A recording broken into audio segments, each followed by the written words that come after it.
আজ আমি আপনাদের বানিয়ে দেখাবো ঝিঙে বেগুন দিয়ে কর্নের দুর্দান্ত স্বাদের একটা রেসিপি, যেটা কি আপনারা ভাত কিংবা রুটি দিয়ে খেতে পারবেন। রান্নার জন্য গ্যাস ওভেনে কড়াই বসিয়ে পরিমাণ অনুযায়ী সরষের তেল দিয়ে ভালো করে গরম হয়ে যাবার পর ফোড়নে দিয়ে দিলাম কালো জিরে আর তেজপাতা, একটা মিডিয়াম সাইজের কুচানো পেঁয়াজ আর দুটো মাঝারি সাইজের ছোট ছোট করে কেটে নেওয়া আলু। লবণ দিয়ে ভালো করে মিশিয়ে এগুলো একটু ভাজা ভাজা করে নিতে হবে। খুব বেশি লাল করে ভাজবো না। এই পর্যায়ে চলে আসলে দিয়ে দেব রসুন বাটা। মিশিয়ে নিয়ে রসুনের কাঁচা গন্ধটা যাওয়া পর্যন্ত ভেজে নিতে হবে। এবার দিয়ে দিলাম আদা বাটা। আদাটাও ঠিক আমরা একই রকমভাবে মিশিয়ে নিয়ে এর কাঁচা গন্ধটা যাওয়া পর্যন্ত ভাজতে হবে। আর দিয়ে দিলাম জিরে বাটা, পেঁয়াজ বাটা। হাফ চামচ জিরে আর একটা মাঝারি সাইজের পেঁয়াজ একসঙ্গে মিশিয়ে বেটে নিয়েছিলাম। হলুদ গুঁড়ো, লঙ্কার গুঁড়ো দিয়ে ভালো করে মিশিয়ে মশলা কষিয়ে নেব।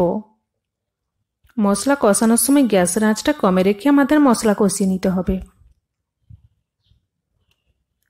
আঁচটা বাড়িয়ে মশলাটা কষালে মশলা ভালোভাবে কষানো যাবে না, পুড়ে যাওয়ার সম্ভাবনা থাকে। মশলা আমাদের সুন্দরভাবে কষানো হয়ে গেছে। এখন এতে আমরা দিয়ে দেব ছোট ছোট করে কেটে নেওয়া বেগুন আর ঝিঙে।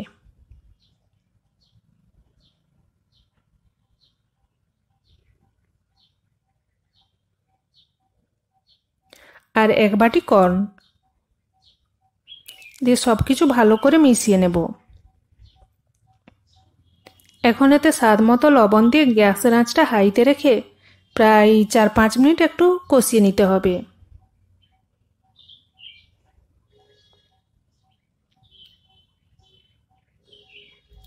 পাঁচ মিনিট কষানো হয়ে যাবার পর এতে দিয়ে দিলাম পরিমাণ অনুযায়ী জল, কর্ন আর সবজিগুলো আমাদের সেদ্ধ হওয়ার জন্য। একটু নাড়াচাড়া করে নিয়ে গ্যাসের আঁচটা কমে করে ঢাকনা দিয়ে 5 থেকে 7 মিনিট হতে দেব।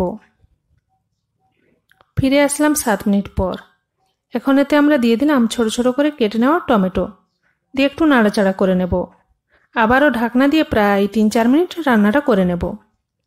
আপনারা একবার এইভাবে ঝিঙে বেগুন দিয়ে কর্নের এই রেসিপিটা একবার ট্রাই করে দেখতে পারেন। ফিরে আসলাম 3 মিনিট পর। ঢাকনা খুলে একবার নাড়াচাড়া করে নিলাম। এবার গ্যাসের আঁচটা বাড়িয়ে এর জলটা শুকিয়ে যাওয়া পর্যন্ত আরও 2-3 মিনিট রান্নাটা করে নেব। আজকের এই ঝিঙে বেগুন দিয়ে কর্ন আপনাদের কেমন লাগলো কমেন্ট করে জানাতে ভুলবেন না। ভিডিওটি সম্পূর্ণ দেখার জন্য আপনাকে ধন্যবাদ।